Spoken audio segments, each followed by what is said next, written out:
Welcome to the Happiness Minute.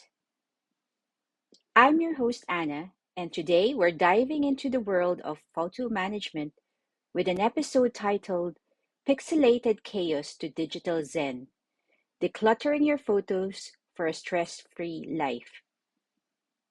You're not alone if your camera roll is an endless scroll of duplicates, blurry shots, and screenshots you don't even remember saving.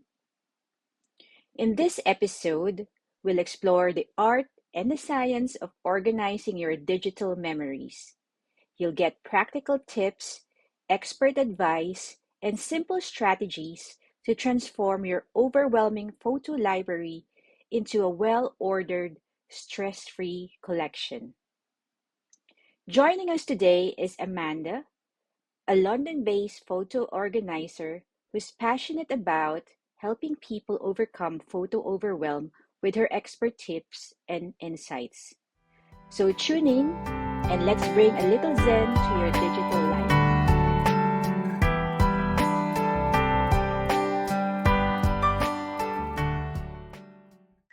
Hello, everyone. Welcome back to the Happiness Minute. We have a very special guest today. Her name is Amanda, and we will be talking about how to declutter your digital photos. Hi, Amanda. How are you? Hi, I'm great. Thank you for having me. I'm excited to be here. Okay.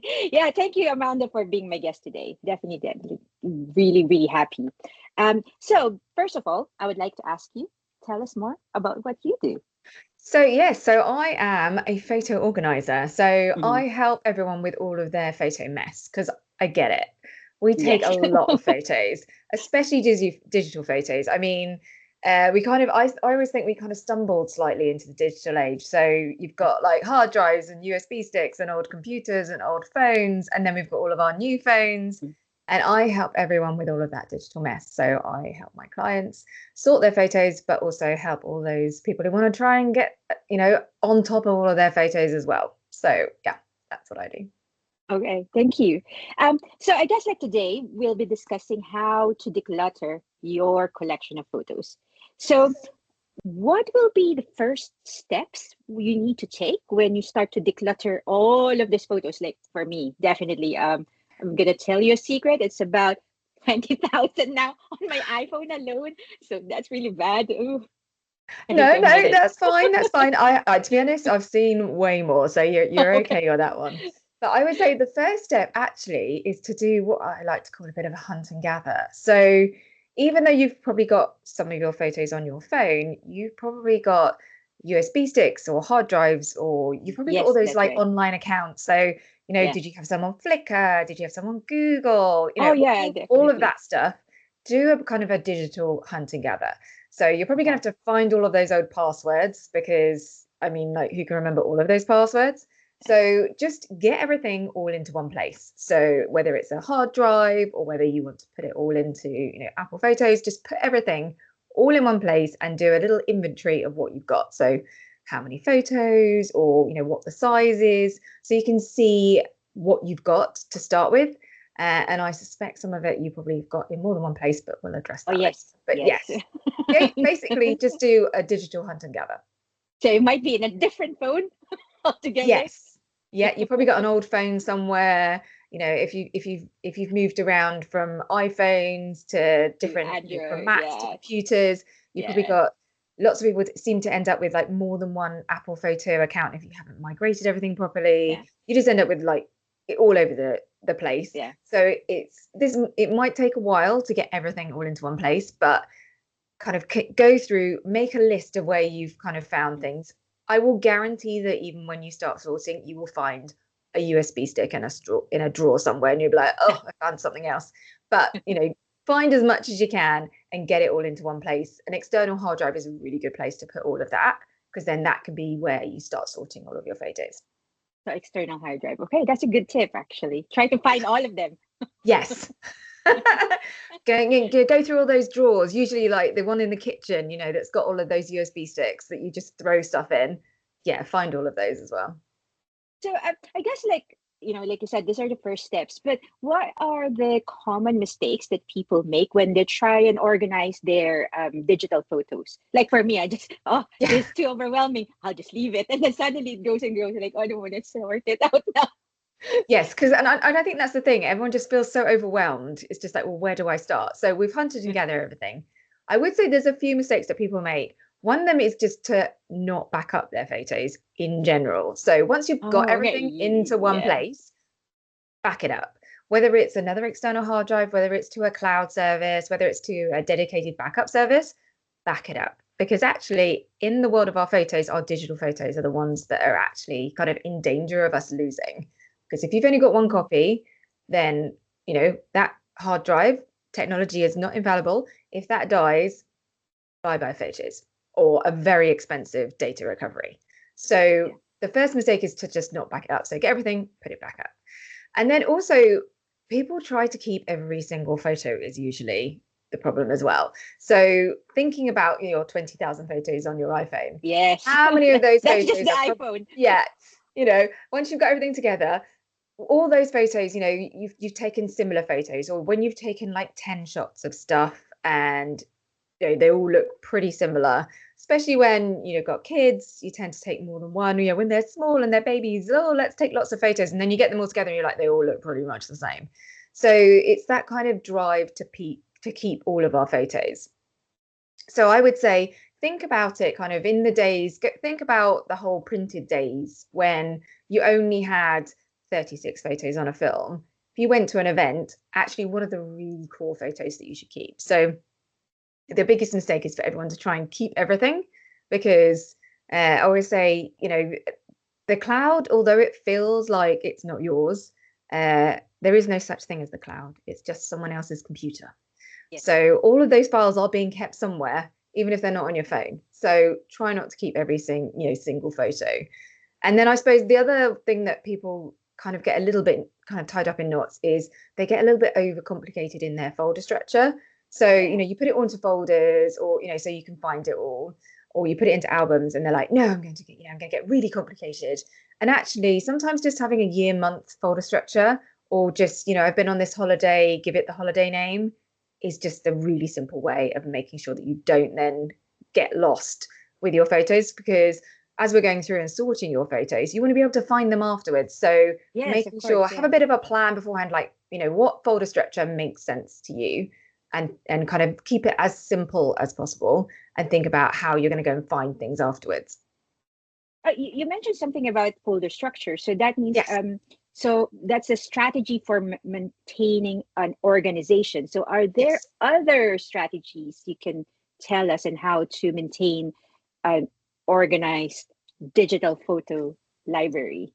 Yeah, so I think having kind of a folder structure, doing kind of ongoing maintenance. So thinking about doing a little bit and often, that's definitely a really important strategy.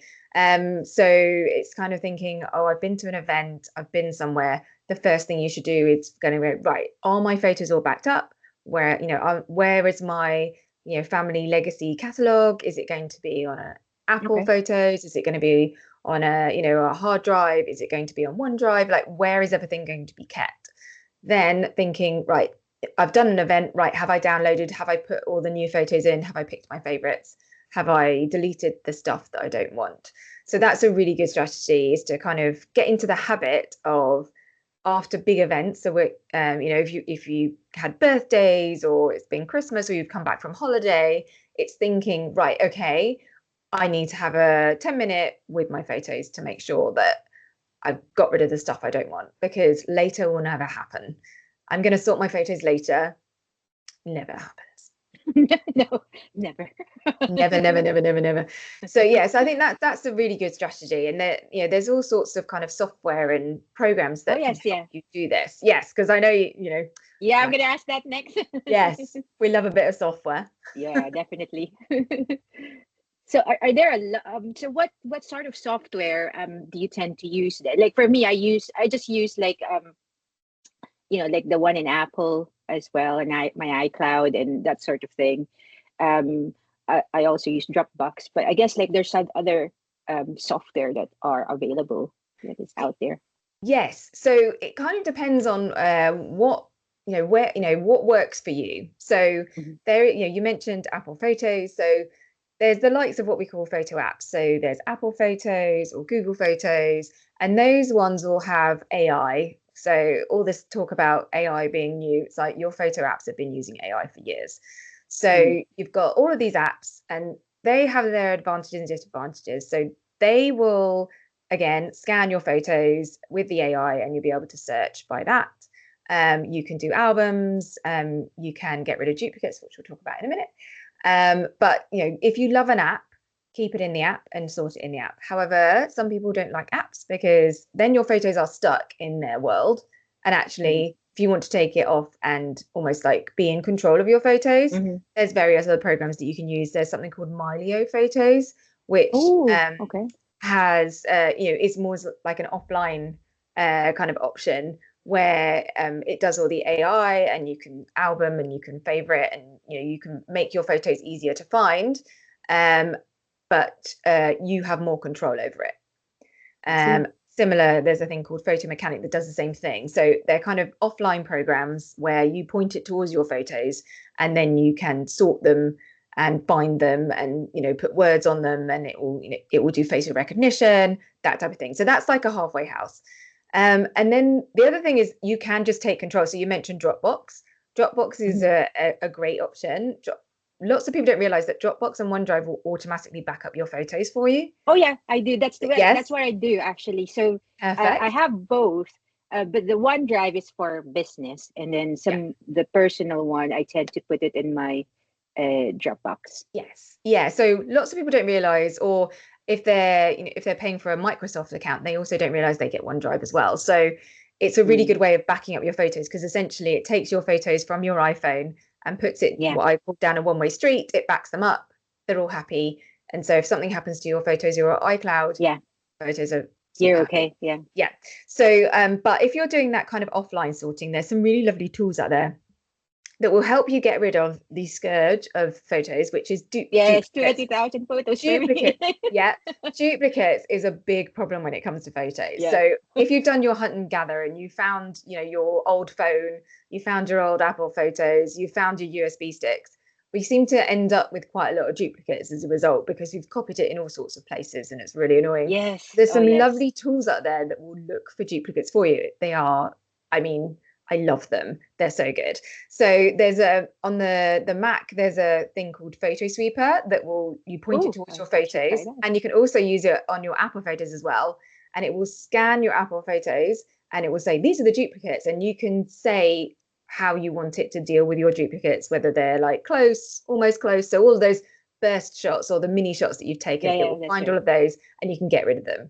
So Photo Sweeper for the Mac and then Duplicate Cleaner Pro for the PC are two really good tools that you Oh, can use to scan and get rid of all of your duplicate photos. Those are great. The other things that I also love, especially if you're doing like offline, if you're doing like a Dropbox or a OneDrive, there are programs out there that will automatically folder your photos for you based I think it on does. I think it does it automatically, but yeah, so Dropbox does that for you, but say you yeah. find a USB stick or you find a hard drive that's just an absolute mess, these programs will then sort them into that year structure so you can pop it into your Dropbox for you. So brilliant. So there's one called Photo Move for the PC, and there's the Big Mean Folder Machine for the Mac, which I am an absolute fangirl of. Is it really good? I haven't tried that. I should They are try that. so good. It's like I What's the turn name it. again? What's the name? So you've got the Big Mean Folder Machine for the Mac. Big Mean. Okay. Big Yeah, Mean I'm Folder. on a Mac. The Yeah. name is amazing. It's just I totally geek out on it, because it's just like I'm like, this is magic. It's so good. So those kind of tools are really good at just being able to sort your photos, and they don't cost very much. Once you've got them once, you Yeah, can use that's them right. again and Yeah. again. They're really good. So those are the kind of the two. So you've got your apps, you've got your programs, and then if you want to kind of own it yourself, you've got deduplication tools and some foldering tools Oh, that yeah. just I do geek out lots on of the these hard things. Oh work my for you. God. Yeah, they will do lots of the hard work for you, and then you can then do the nice bits, like look for the photos you love, that Yeah. type of thing. So I think that's yeah, those are my. I mean, I could talk about tools for 3 hours. I don't think we want to sit there and talk about that, but yeah, there's a lot out So, there. So how often do you need to review these things? Like for me, like when I see it, oh no, I don't want to deal with this.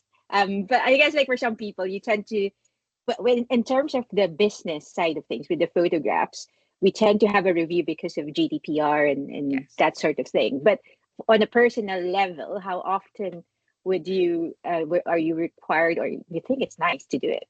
Yeah, so you've actually kind of mentioned, the two different options. So you've got, it's kind of setting a maintenance strategy attached to how, where your photos are. So most of your photos on your phone are probably going to be more candid shots. They're going to be more personal stuff. So therefore, maybe like once a month or after key events, to just look and go through and kind of look at the new photos.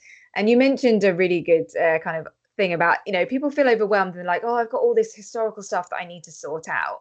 Actually, the best strategy is to think about, well, I'm going to start from now and sort my new photos. So do once a month your new photos, and then once you get into the groove of it, you can then go and attack the The historical older one. stuff later. Okay. But yeah, so on your phone, usually once a month, I always say you just take 5 minutes every so often. You're making a cup of tea, you're waiting for the train, you've got 5 minutes and you just want to have a bit of downtime. Just have a quick scroll, see what you've got on your phone.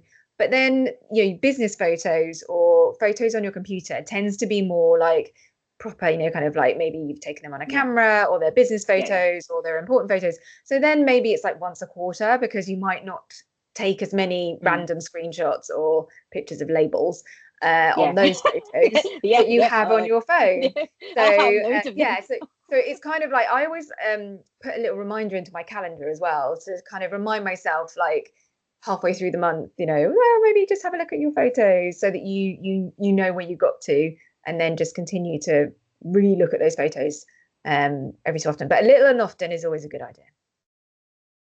Okay, cool. So I guess one of the things that I'm also wanted to ask is like for of course business is something different when you deal with photography because that's more client based and that sort of thing. But on a personal level, there's also an emotional attachment to some of the photos. I know you said like some of them are Yeah. duplicates, and like with Apple, they've got like burst photos, so it Oh, kind of moves. So I mean, how to do be you honest, deal? whoever invented the burst photo, I want to have a really good word with them, because those are a nightmare. It's like nobody needs, and people take burst photos all the time without realizing as well. So you've got You burst don't photos know. of random things. It's like, no. So how do you deal with the emotional attachment to it? I guess with some of the photos, it reminds me of, oh, I enjoy this time. But of course, you don't want to delete all of them, but maybe maintain one or two. But how do you deal with the emotional attachment? Because sometimes I just feel attached and not do anything at the end of the day. And I think that's the thing. I think it's, if you're going to start looking at your photos, maybe start at an area that feels less emotional. So, maybe, a work event you went, I don't know, maybe a work event you went to, or something that doesn't necessarily make you kind of feel, too emotional. Because I get, these are our memories. These are going to make you feel really emotional at times, especially if, people in the photos are no longer with us. So to start with, to get into the groove of sorting your photos and to feel less overwhelmed, definitely kind of pick things that are going to be less emotional. Screenshots is always a good one to start with. I mean, unless you get Oh my emotional God, about a I've got screenshot, loads. probably not. Oh, So no. so kind of start there and then think, right, okay, I feel, I'm I feel like I'm moving, I feel like I'm actually progressing, getting with my photos, and then go for the emotional ones. But know that you're probably only going to be able to spend maybe 10 minutes, probably half an hour maximum, before you get overwhelmed with the emotional photos. And to be honest, I get it's okay if you want to keep some of those photos because you're not ready to get rid of all of them, especially, like newborns or fun family holidays. It's okay. I think the amount of photos that we have has changed in this digital world Oh yes, because we can definitely. take more photos. I Yes. think, yes, I think it's just it's kind of thinking, Sometimes okay, it's too um, much. it's too much. Yeah, yeah, yeah. And I get that. Sometimes it's too much to, so actually just, to get over the overwhelm to start with, maybe just focus on stuff that you can get rid of and then deal with the emotional ones later. And just embrace that emotion as well, because these are our memories. These are lovely things for us to enjoy. And if it does spark joy, I mean, I've got a random photo of my dad helping me put together my bed. It's the worst photo. I look awful in it. We're laughing. You know, my dad has passed away, unfortunately, but I love that photo because it reminds me of just how bad he was at doing DIY, because there's a, you know, the bed's not right. He's managed to get like a towel rail that he was using to hold up the bed frame stuck in the bed frame. It's a really funny photo. But if I was looking at it from a, you know, is this a nice photo? I'd be like, no, but I love that photo, so I'm going to keep it. So yeah, it's kind of just, it's being not too tough on yourself and not thinking, oh, I've only got to have 1,000 photos. That's fine. I guess like you mentioned that as well, you know, when you feel good, you feel better about yourself. So that means it affects our mental well-being. So do you think like having an overwhelming photo library affects our overall well-being as well, and our mental well-being? Yes, I think it's kind of like, it's like the secret overwhelm, you know, it's the secret kind of emotional secret kind stress. of like baggage that I think we carry around, because when I tell anyone what I do, they're like, oh my God, I need your help, because we our phones and our photos on our phones we use in a different way than we ever used to. So photos used to be special event, take a picture of someone blowing out candles on a cake. Now photos are like notes. It's basically our notepad, our memory keeper, so we don't forget, or things we want to buy. So, you know, it's a all encompassing, and I think it's kind of okay for us to just go, you know what, I do feel overwhelmed by my photos. And that's why I say start with the new stuff, get into a rhythm, and just know, as long as everything is backed up, you can deal with it slowly and little by little, because this is, you know, this is years worth of your photos. So you know, depending on when you first got your first phone, you know, you've probably had a phone for like 15, 20 years. No, or you've been taking digital photos. Digital photos, yeah. So definitely about 20 years now, I would say. So it's taken 20 years of photos and photo memories. You are not going to be able to sort them in a day. No. It's not going to happen. So yeah, just, you know, it's okay. It's okay. And just do that little bit and often, and just know that you're attacking it, and that you are taking control, rather than just kind of ignoring it. That's definitely, not helpful.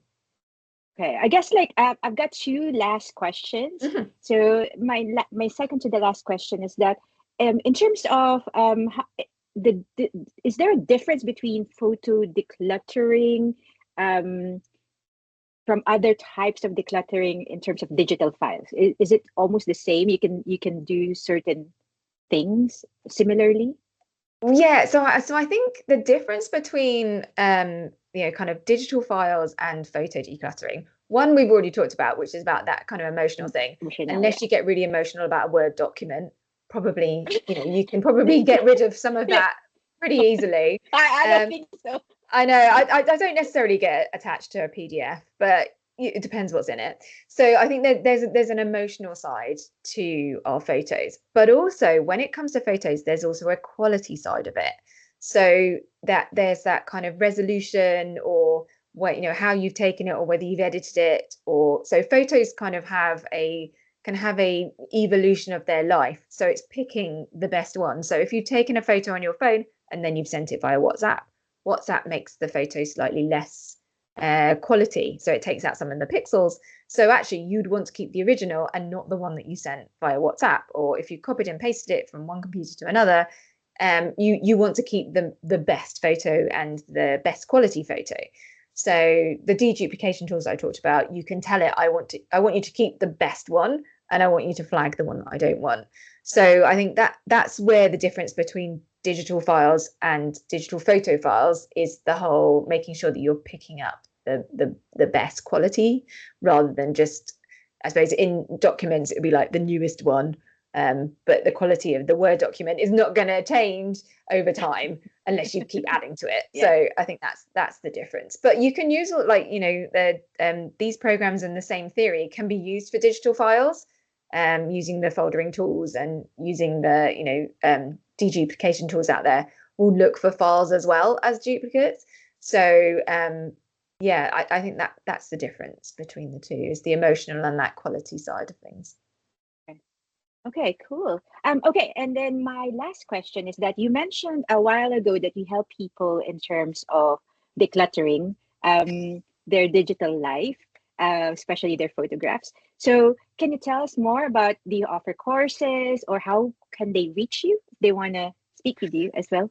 Yes, so there's so many different ways that I like to help people. So the first one is, obviously, I actually help and actually sort people's photos for them. So Oh, they thank love you. doing that. That Yeah, would be good. I've seen it all. It's great. So yes, and my business is called Clearbubble Photo Organising. So I've got a website, clearbubble.co.uk. I'm sure there'll be on the links, where you can go and find me there. I also have a course called Photo Mess to Success. So that's what we're all about, trying to get your photos from a mess to a success, which then literally guides you through, depending on which program you're on, whether you're on a Mac or a PC, and talks about how to use all those deduplication tools, how to get everything together, how to folder it, how to find dates when there's lost dates. So that course is out there. So photomesssuccess.co.uk. You can go and find the course there. But then also I have a YouTube channel as well. So yes, yes, you're famous in YouTube. Well, we're trying.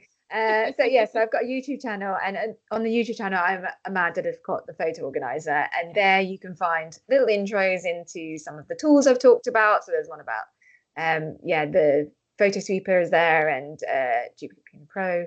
I get really obsessed about how to help you organize your photos. So check me out on YouTube as well. Thank you. Okay. Thank you so much today, Amanda. That's very, very helpful. Definitely, I'll follow some of the tips there. Yeah, I think you've got no I'm doing. excuse now. You've got No, no I have no excuse. excuse. No To excuse. be down to 15,000. So thank you so much today, Amanda. So everyone, that's it for today. Don't forget to like, subscribe, and share this episode. And until next time, see you. Bye. Bye.